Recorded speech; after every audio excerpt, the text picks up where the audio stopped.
En un mundo a la deriva, cuando la búsqueda e intentos humanos no bastan, solo una es la fuente de esperanza que llenará todo su ser. Es Dios, quien con su palabra viva y eficaz le habla hoy. Con ustedes, el pastor Óscar Velázquez.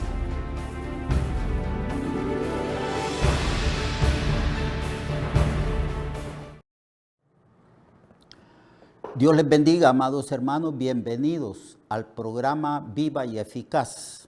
Como ya bien saben, estamos estudiando sobre el tema los pasajes más importantes de las Sagradas Escrituras. Y hemos escogido el capítulo 8 del libro de Romanos, desde el versículo 28 al 39, porque este pasaje nos da una vista panorámica de todo el plan de salvación, desde la eternidad pasada a la eternidad futura.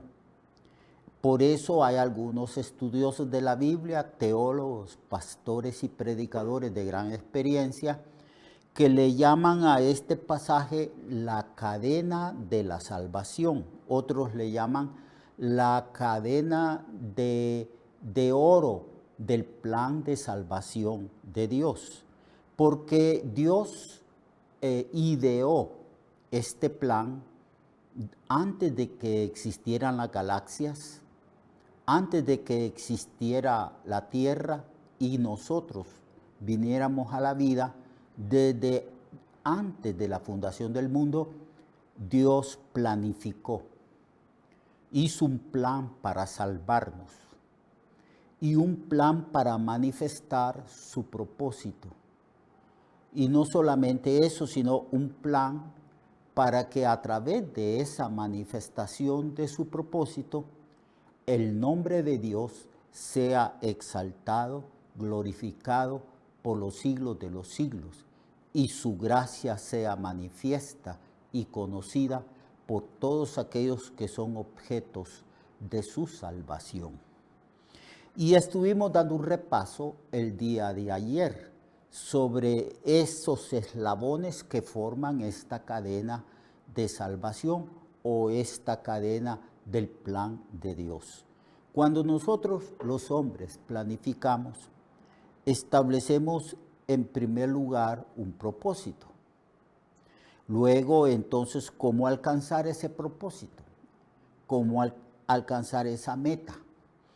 Entonces, planificamos. Primer paso, segundo paso, tercer paso, la ejecución de ese plan, los recursos, etcétera, etcétera, para después hacer una evaluación si logramos alcanzar el 100% del propósito que teníamos y si el plan fue ejecutado correctamente para lograr precisamente esa meta o ese propósito. Es así como nosotros planificamos, es así como nosotros organizamos las cosas para alcanzar un objetivo, para llegar a una meta que la preestablecemos de antemano. Y decimos, vamos a alcanzar esta meta a largo o a corto plazo. Y entonces decimos, a largo plazo, pues en 5 años o en 10 años vamos a alcanzar esta meta. Pues así es Dios. Dios planifica.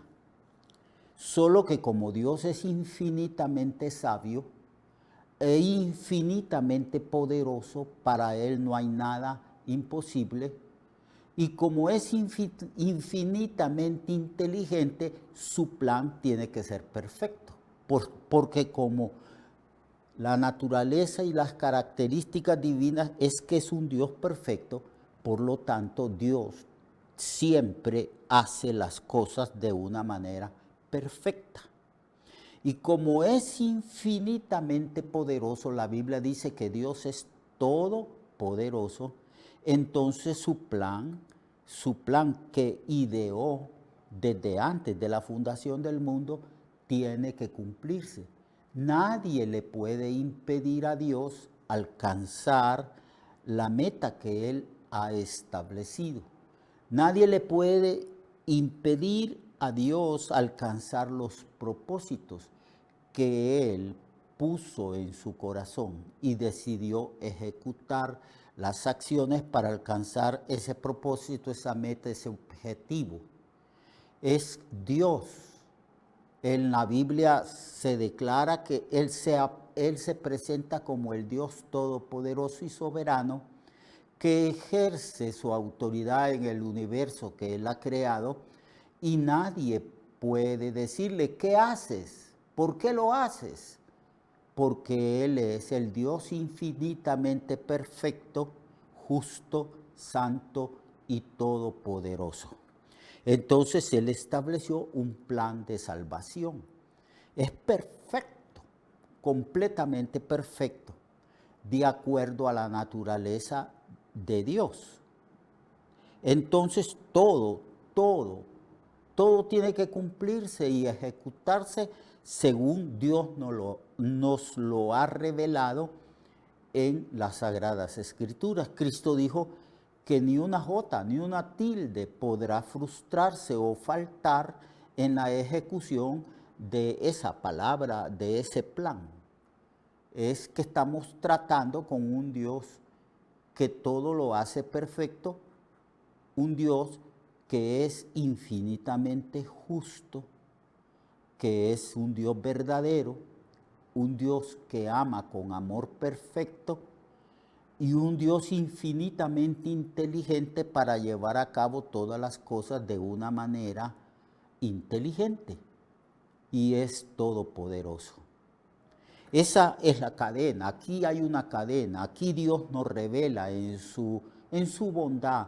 Él no quiso que nosotros ignoráramos su plan de salvación. Entonces, al leer las Escrituras y principalmente este pasaje, entendemos que Dios planificó nuestra salvación eternamente en el pasado y la va a ejecutar y nadie podrá impedírselo. Entonces Él nos conoció, a los que conoció, a estos predestinó para que llegásemos a ser a la imagen de su Hijo. He ahí uno de los propósitos principales, quizás el más alto y principal designio de Dios, que nosotros seamos conformados a la imagen de su Hijo Jesucristo, para que Él sea el primogénito de entre los hermanos. Y a los que predestinó en un momento de la historia de cada uno de nosotros, los predestinados, el Señor nos llamó. Nos llamó por la acción del Espíritu Santo, porque no es el hombre quien llama, es Dios quien llama. Y es Dios que hace que su llamamiento sea efectivo, sea eficaz, por la acción misma del Espíritu Santo, que también es Dios todopoderoso. Entonces a los que predestinó, llamó. A los que llamó, entonces los perdonó, los limpió, los santificó, los justificó, nos declaró sin culpa, porque nuestra culpa fue transferida a Cristo. Nuestros pecados fueron puestos sobre nuestro Señor Jesucristo, acreditados a Cristo. Entonces Cristo, que tomó el lugar de nosotros y que llevó nuestros pecados, sufrió la ira y la manifestación del justo juicio de Dios, y Él murió por nosotros en la cruz. Y por esa razón ahora que los pecados nuestros fueron cargados sobre Cristo, ahora la justicia de Cristo nos es acreditada a nosotros. Por eso el apóstol Pablo, al hablar de esa cadena de la salvación, declara que a los que llamó, entonces también justificó.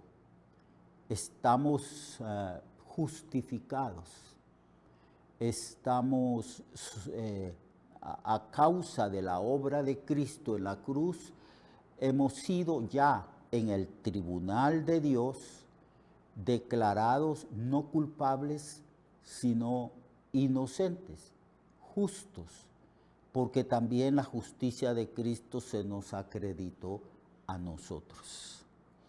Y a los que justificó, va a glorificar, pero es tan cierto que la glorificación, que es la resurrección de entre los muertos cuando Cristo venga, que se describe con detalle en Tesalonicenses capítulo 4, entonces allí los muertos en Cristo resucitarán con un cuerpo glorificado y los que estemos vivos, entonces seremos transformados en un instante, en un abrir y cerrar de ojos, en un momento, en un parpadeo.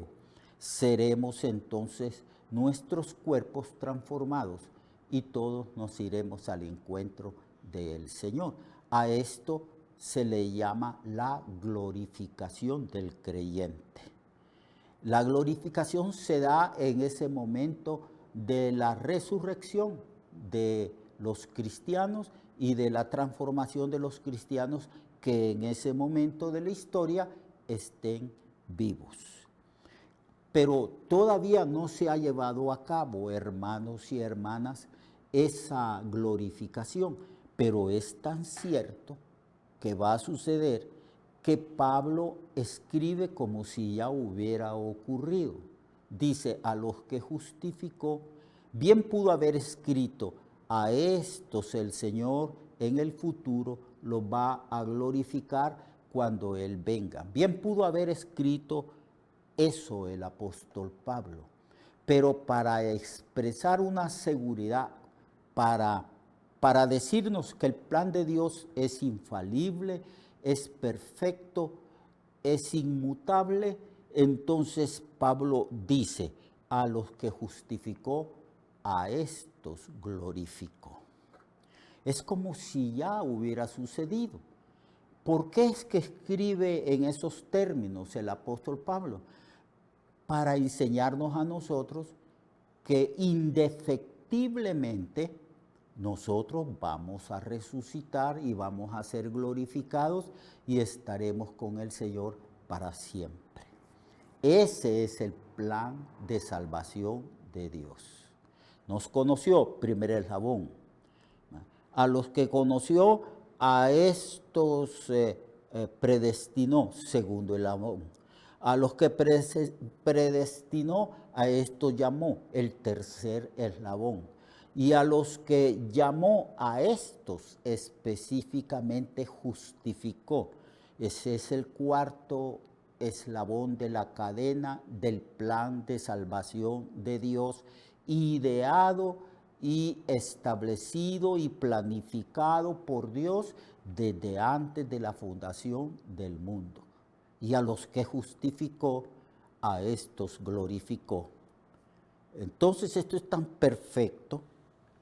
Ese es el plan de Dios, y como la salvación desde un principio hasta el fin le pertenece a Dios y no al hombre, y el hombre no tiene ningún mérito alguno allí como para decir yo le ayudé a Dios a ejecutar ese plan para que la iglesia o para que los escogidos seamos salvos. No, no, es de pura gracia. No hay ahí mérito humano, porque no tenemos mérito alguno. No hay en nosotros algo que nos amerite a nosotros o nos haga dignos a nosotros de esa propia salvación. No, de ninguna manera. La salvación pertenece a Dios desde un principio al fin. Estábamos muertos en delitos y pecados. Imposible que pudiéramos acudir a Cristo. Estábamos sin Dios, sin fe, sin esperanza. No hay nadie que busque a Dios. Ese es el testimonio bíblico. Entonces todos nos hemos descarriado, Todos teníamos una mente reprobada y en oscuridad. Nuestra condición era tal que era necesario que el Espíritu Santo viniera y nos iluminara la mente, la conciencia, el corazón, y que el Espíritu Santo nos hiciera ver la obra redentora de Cristo allí en la cruz. Y cuando recibimos la iluminación del Espíritu Santo, entonces el Señor despertó en nosotros el deseo de creer en Cristo. Claro, cuando ya fuimos iluminados y por el Espíritu Santo, y Dios puso en nosotros el conocimiento de que Cristo es el Salvador del mundo, el mismo Espíritu puso en nosotros el deseo de creer en Cristo, de recibirle en nuestras vidas como Dios, como Señor y como Salvador. Toda esta es una obra del Espíritu, es una obra de Dios. Y por esa razón Pablo plantea aquí una pregunta sumamente interesante. Él dice en el versículo 31, ¿qué pues diremos a esto? Esto es lo que él ha dicho en los versos anteriores. ¿Qué pues diremos a este plan de salvación de Dios? ¿Qué pues diremos al hecho de que Dios nos conoció, nos predestinó, nos llamó, nos justificó y nos va a glorificar? ¿Qué diremos a esto? Porque Pablo establece allí una expresión de sorpresa manifestado en una pregunta retórica. ¿Qué pues diremos a este plan de salvación de Dios? Si Dios es por nosotros, ¿quién contra nosotros? Dios es por nosotros desde la eternidad, porque nos escogió, nos conoció, nos predestinó desde la eternidad. Y cuando vinimos a la vida en nuestra propia historia, entonces Dios, por medio del Espíritu, nos llamó, nos persuadió e inclinó nuestro corazón y puso fe en nosotros, porque nosotros andábamos sin Dios y sin fe, y no teníamos ninguna clase de esperanza de vida eterna. Entonces Él puso fe, nos dio la capacidad de creer en Cristo. Nosotros creímos en Cristo no porque teníamos nuestra propia capacidad para creer, sino que el Espíritu Santo puso fe. Primero nos iluminó, nos dio el conocimiento y después puso fe. Entonces, cuando nosotros ejercimos la fe para creer en Cristo, esa fe no provino de nosotros, porque la Biblia dice que andábamos sin Dios, sin fe y sin esperanza. Esa fe es un don de Dios. Dios nos concedió la capacidad de creer en Él para ser salvos. Entonces Dios siempre ha estado a favor de nosotros. ¿Qué pues diremos a esto? Si Dios es por nosotros, ¿habrá alguien que esté en contra de nosotros? Esa pregunta tiene una respuesta o puede tener múltiples respuestas, pero esas respuestas provienen de nosotros a través del conocimiento de las Escrituras. Entonces, por eso hay dos preguntas planteadas al creyente. ¿Qué pues diremos a esto? Y luego dice, ¿quién puede estar contra nosotros? Indudablemente que hay algunos que están contra nosotros. Los que están contra Dios están contra nosotros. Hay un mundo de pecado, de maldad. Ese mundo es un mundo anticristiano, está contra Dios. Hay un ser angélico caído que se llama serpiente antigua, Satanás, el diablo. Él es el tentador y él está contra Dios. Él está contra nosotros. Así que la pregunta, ¿quién contra nosotros? No implica que no tengamos adversarios. Implica más bien esa pregunta que los adversarios están impotentes, que no pueden impedirle a Dios ejecutar su plan, porque Dios es el Dios todopoderoso. Es el soberano del universo y de todo lo creado. Entonces, esa pregunta, ¿quién puede estar contra nosotros? No significa que no tengamos enemigos. Significa que los enemigos son impotentes e incapaces de hacer que Dios fracase, porque Dios todo lo puede hacer. ¿Quién podrá vencer a Dios? ¿Quién podrá impedir que Dios ejecute sus planes perfectos y maravillosos? Nadie. Entonces, mañana vamos a hablar de eso, que nos da una tremenda seguridad de la salvación. Vamos a hablar de los que están contra nosotros y contra Dios. Mientras tanto, alabemos, glorifiquemos, exaltemos el nombre del Señor y deleitémonos en la sabiduría y en el plan de salvación de Dios, ideado por Dios desde antes de la fundación del mundo. Hasta mañana, amado hermano y hermana. Que Dios le bendiga a usted y a todos los suyos.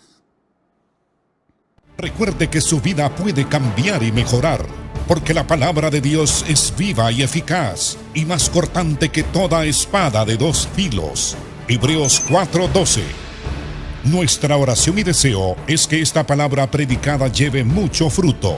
Le esperamos en el próximo programa, a esta misma hora y en esta misma estación. Esta es una producción de Ministerios Reflexionarte, en colaboración con Sirkenu Network.